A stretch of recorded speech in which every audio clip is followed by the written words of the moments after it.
Yes, scholars, welcome back. Let us discuss the next section of the Bush administration and democracy assistance in the Arab Gulf states. The next section deals with the diplomatic front.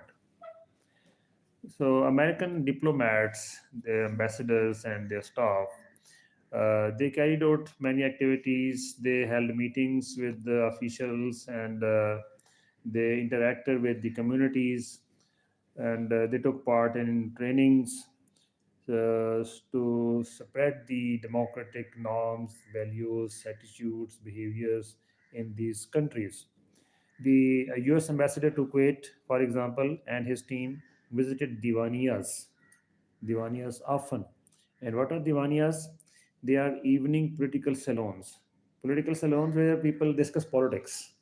In the evening, people get together and they discuss politics.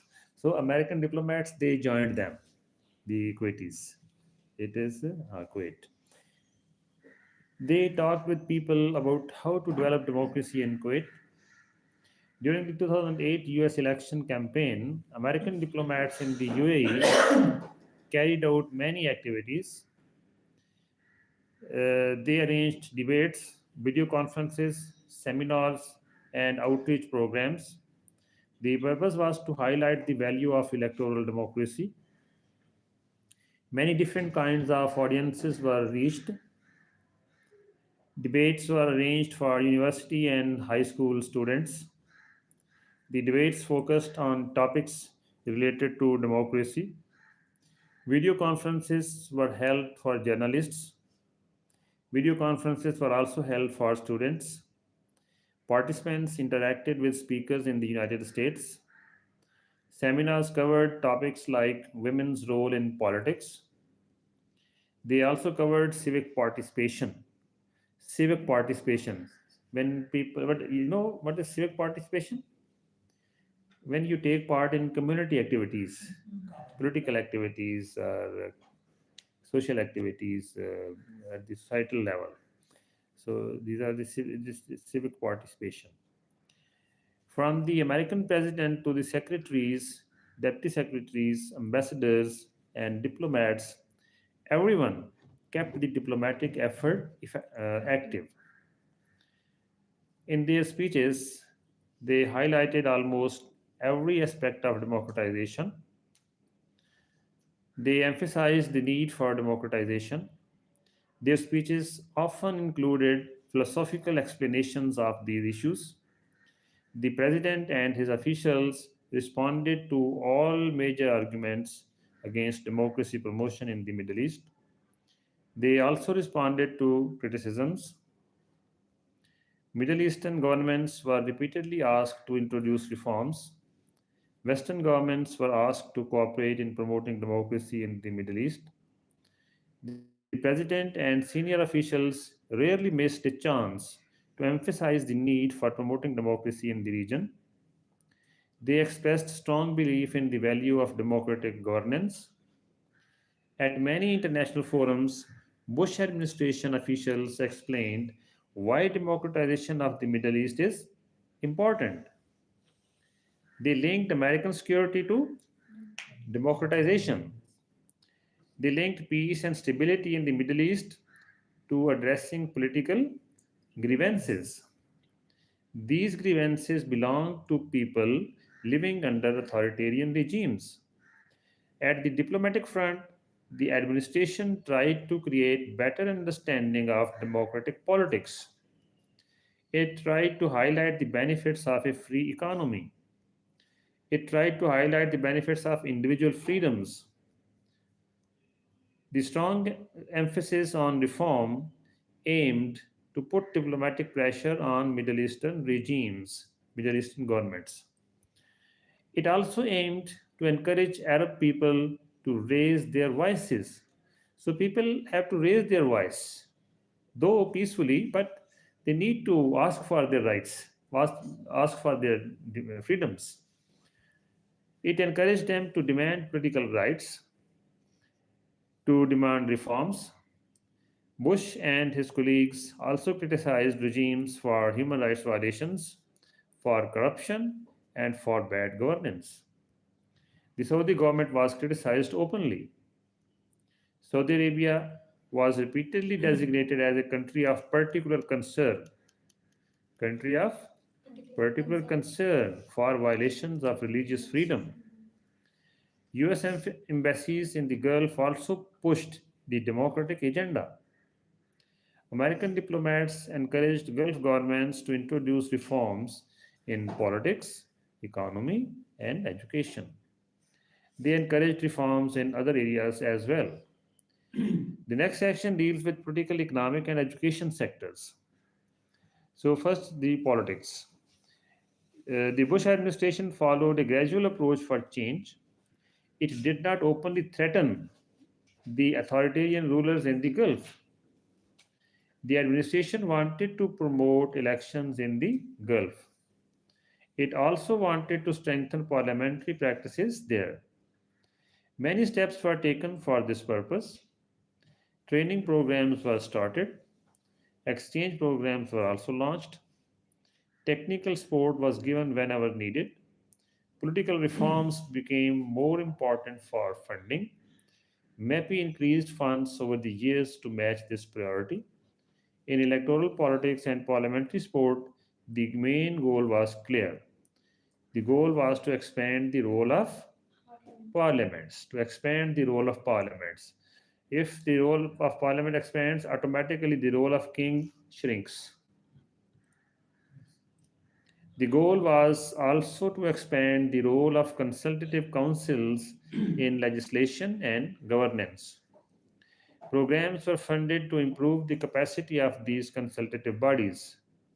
You want to say something? Yes, sir. I want Sure. to ask something, sir. Yes. Sir, why US was इतना interested क्यों था इस कैरेबियंस मतलब उसमें कि वो इतने reforms ला रहा है, इतने अपनी ऑर्गेनाइजेशंस वो कर रहा है? Yes, although I addressed this question in the last class, Yes. I think you are not present. So briefly, I I recap it. In fact, when 9/11 took place, Yeah. the American government launched a commission, 9/11 Commission. This commission investigated the events of 9/11 and it came up with a report, a detailed report. In that report, it was detailed that the perpetrators of the 9/11 events, most of them belong to the Arab world, including Saudi Arabia. And it was noted that since in the Arab countries there are human rights violations and people don't have freedom, there's no democracy, it causes extremism and terrorism because people don't have many vistas to express themselves, to vent their anger. So it causes terrorism. So in order to avoid similar incidents in future, there is a need to promote democracy and human rights in the Arab world, in the Middle East. This was the logic. So Bush administration, George W. Bush, the president himself, he said yes. Now we need to push democracy in the Arab world, and sir वो then अरब किसी भी countries को control करने के लिए democracy के बजाय मतलब अगर बादशाह द्वारा निजाम को एक बंदे को कंट्रोल करके पूरी कंट्री को कंट्रोल भी कर सकते थे या दूसरा जिस तरह उनको मतलब एडवांसमेंट्स के बजाय या उन्हें तरक्की देने के बजाय वैसे जिस तरह अफगानिस्तान में करते हैं वो बाकी कंट्रीज में आके मतलब मिलिट्री लॉन्च कर देना ये ऐसा रिवेंज नहीं ले सकते थे uh, there are different logics. In fact, there are different logics, different arguments, different narratives. So yes, it is a common argument. Many people say that controlling the kings is easy for the United States. Yeah. The elected governments may resist the domination, but up to 9/11, the Americans accepted that for 60 years, Condoleezza Rice, who was Secretary of the State, she herself said, for 60 years, America has been focusing on stability, but we have neither, nor stability nor democracy. Now we are going to change that focus from stability to democracy. So we will promote democracy in the Arab world so that people have freedom and rights, and there's no more extremism and terrorism, so that in future America is safe. So American security was linked to democracy in the Middle East, democracy in the Arab countries. That is why they were carrying out all these activities to promote democracy. Okay, so programs were funded to improve the capacity of these consultative bodies. Consultative bodies, were like assemblies, like councils. Members of Majlis Ashuras were given training. Majlis Ashuras are like parliaments. They were also provided technical assistance. A US funded NGO arranged training for parliamentarians in Bahrain. It also trained political societies in Bahrain. For stronger parliamentary politics, US partners trained members and staff of the Central Municipal Council in Qatar. They trained the Advisory Council in Qatar as well. They also trained the members and staff of Majlis Ashura in Oman. In the UAE, American officials kept encouraging the government. They asked for broader elections in municipalities. They asked for broader elections for student councils. They also asked for broader elections for the Federal National Council, FNC. Two Bahraini parliamentarians were invited to the United States. They held consultations with the US Congress and with American state legislatures. American officials sometimes joined Bahraini parliamentarians in their open meetings. These meetings were held for ordinary citizens. A program was arranged in Bahrain to introduce the latest voting technologies. The aim was to make election officials familiar with modern polling procedures. The purpose was to make the electoral process more transparent. Members of Majlis Ashura in Oman engaged the public on environmental issues. This was done through a funded program. In Qatar, American officials met prospective election candidates. They held roundtable discussions with them. Qatar's Permanent Election Committee received assistance from a US partner. This help was given during the third election for the Central Municipal Council in 2007. The aim was to train the candidates. Another aim was to increase voter awareness. Before the 2008 elections in Kuwait, a voter education program was funded. Voter education program. In these programs, they tell the voters how voting is important and how to vote properly so that vote is not lost, vote is not wasted. Candidates were given help in planning and developing their election campaigns. US officials in Kuwait conducted several activities because the elections occurred at the same time as American elections. Video conferences were held in two universities. These conferences connected Kuwaiti students with American academics. Elections in both countries were discussed in detail. The next section is focused on strengthening civil society and media. A strong civil society is needed to make any society more democratic. The Bush administration also saw this as very important. It made this a key part of its democracy promotion work in the Gulf. They planned different strategies for this purpose. Programs were also started according to the social and cultural needs of the Gulf countries. In many Gulf countries, civil society organizations are not allowed by law. In many Gulf countries, Civil society organizations are not allowed by law. So people could not have associations, people could not have NGOs, people could not have unions. They were forbidden in these countries. In other countries, these organizations are allowed, but they work under very strict legal rules. The US government under Bush worked on many fronts.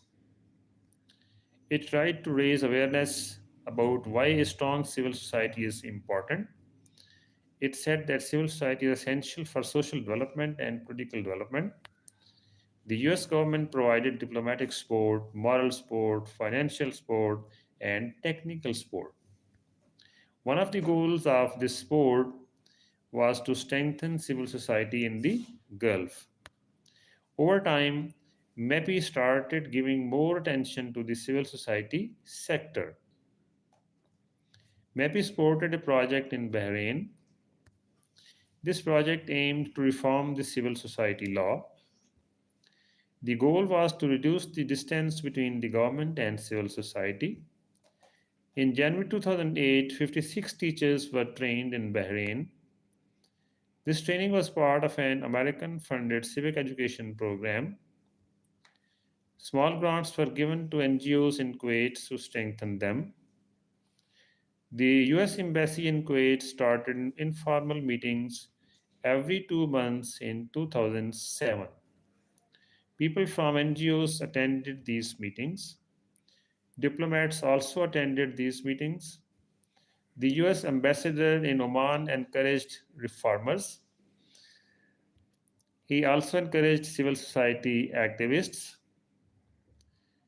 Civil society activists. Who are civil society activists?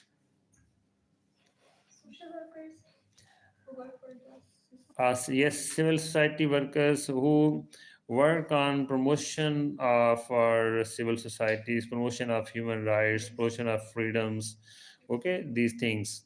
So they work on these lines, civil society activists.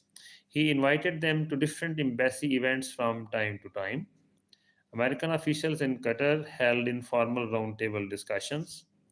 They highlighted the importance of civic participation. Exchange programs were arranged for Qatari civil society activists. You know exchange programs? Yes, sir. Yes. Okay. Exchange programs were also arranged for potential NGO leaders. In Saudi Arabia, US speaker programs were jointly hosted. It means speakers from United States were invited to speak in Saudi Arabia. These programs were held by the United States and local civil society organizations. The purpose was to support the development of civil society. Promoting civil society became more important over time. Promoting civic education also became more important. In 1997, one third of US democracy funds went to civil society. By 2002, this amount increased to 48% after 9/11. The American government tried to promote an independent media. So far, we have discussed politics and civil society. Now we discuss media.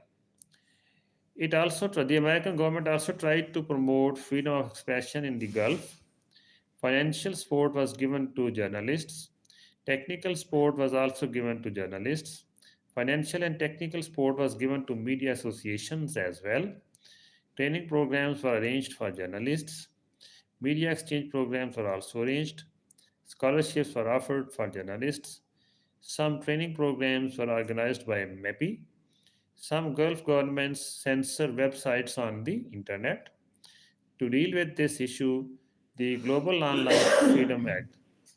The Global Online Freedom Act was passed in 2007. This act became an important tool for promoting freedom of expression on the internet in Saudi Arabia and other Gulf countries. This act told American businesses not to cooperate with countries that censor the internet. In 2007, two Kuwaiti journalists visited the United States under an exchange program. The purpose of their visit was to learn American journalistic practices. They visited media schools, they visited media institutions. In 2007, funds were given to the Kuwait Journalists Association (KJA). The funds were for drafting an amendment to the press law. Under a grant, journalists, editors, and 8 NGOs from Kuwait were trained. They were trained in producing public service announcements on television. This training took place in 2007. In 2008, the US ambassador to Kuwait held roundtable meetings with local journalists. These roundtables were held throughout the year.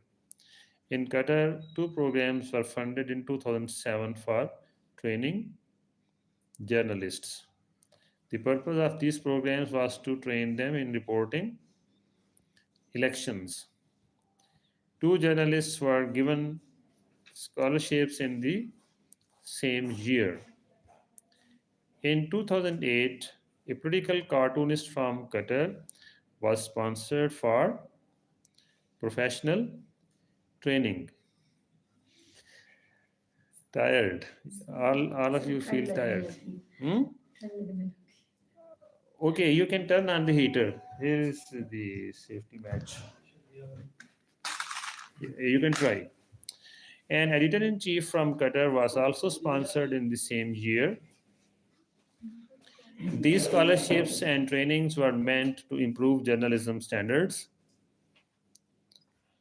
They were also meant to improve media professionalism.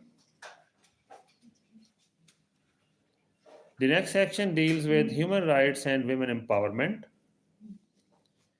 Human rights in the Gulf region are very weak.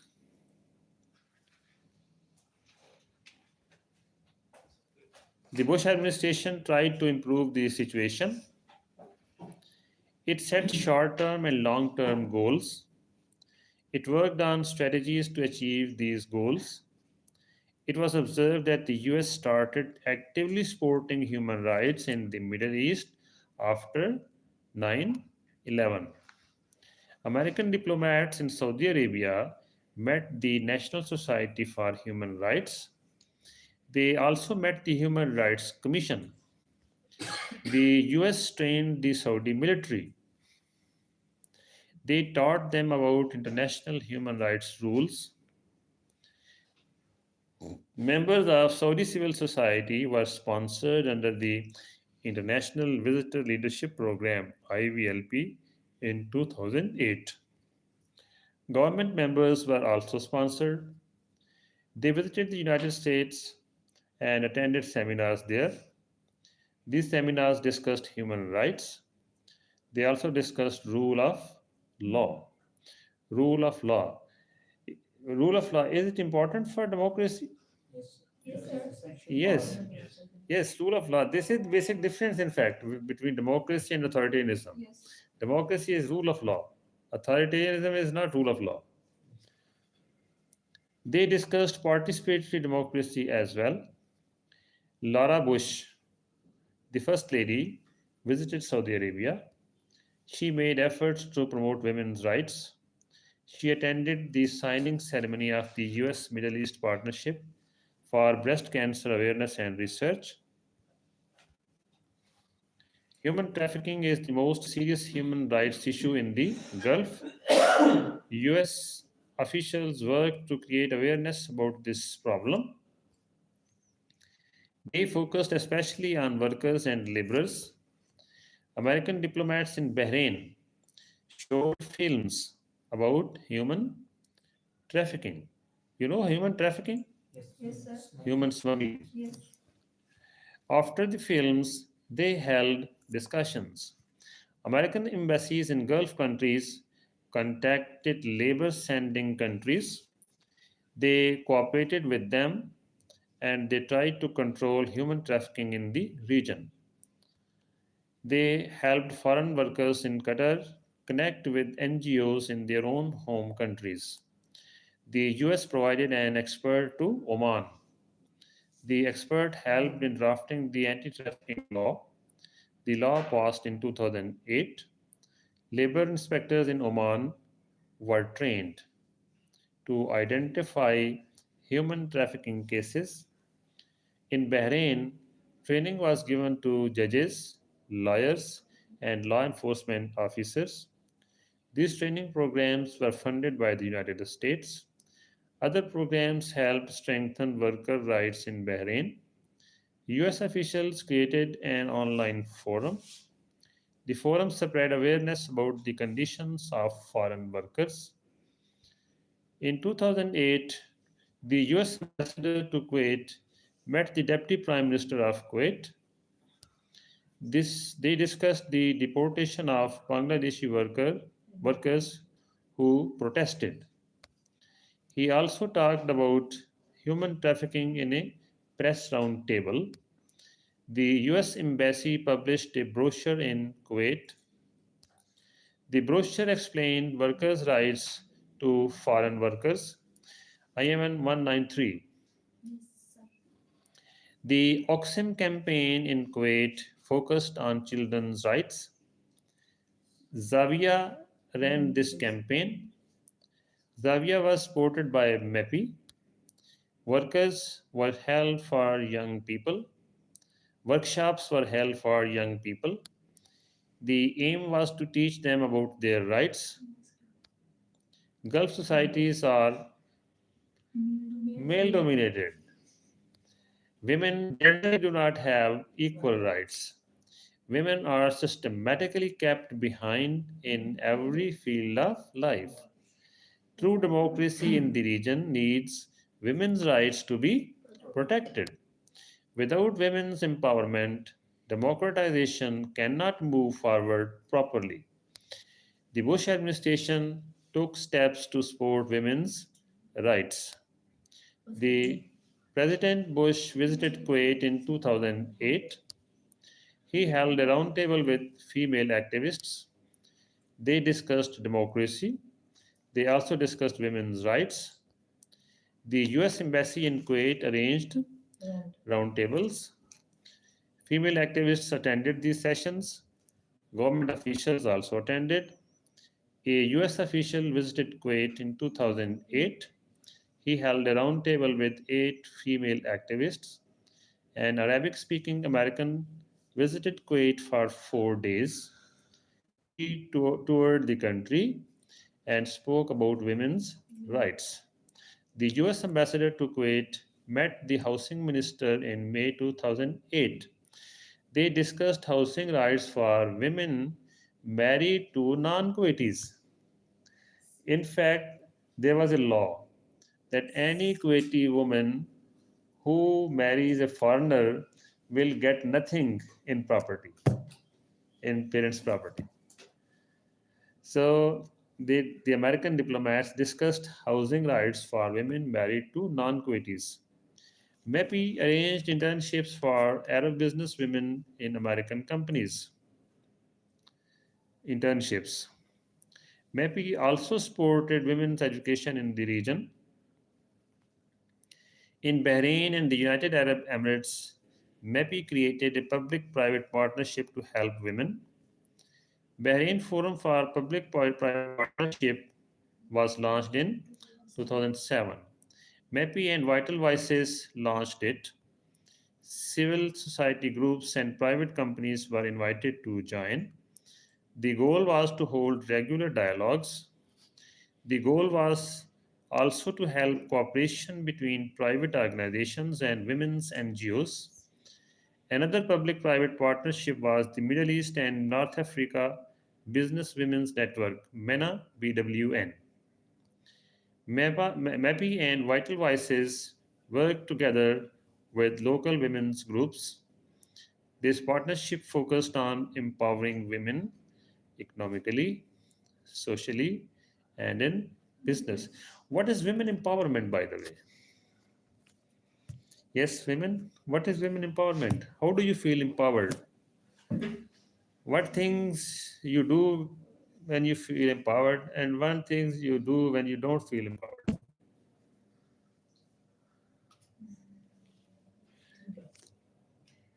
Yes, if you can get education, you are empowered. Yes, If you are not allowed to go to education, you are not empowered. If you can go to a job yes. of your choice, you are empowered.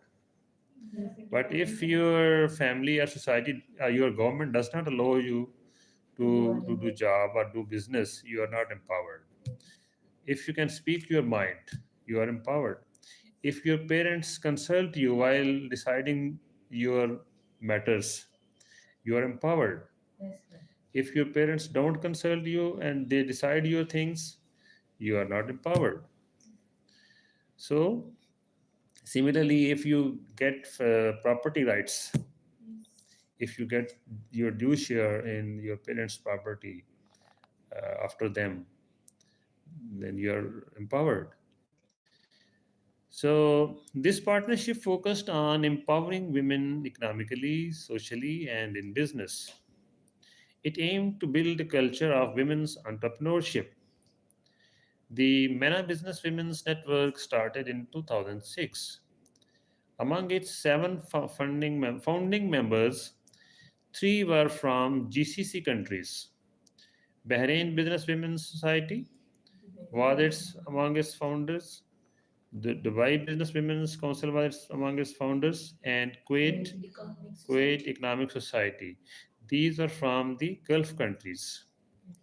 In 2008, Qatari Business Women Forum was also invited. The network's aim was to improve women's role in society. It wanted to promote women's entrepreneurship in the region. And with this, now, in fact, we have completed this chapter. Okay.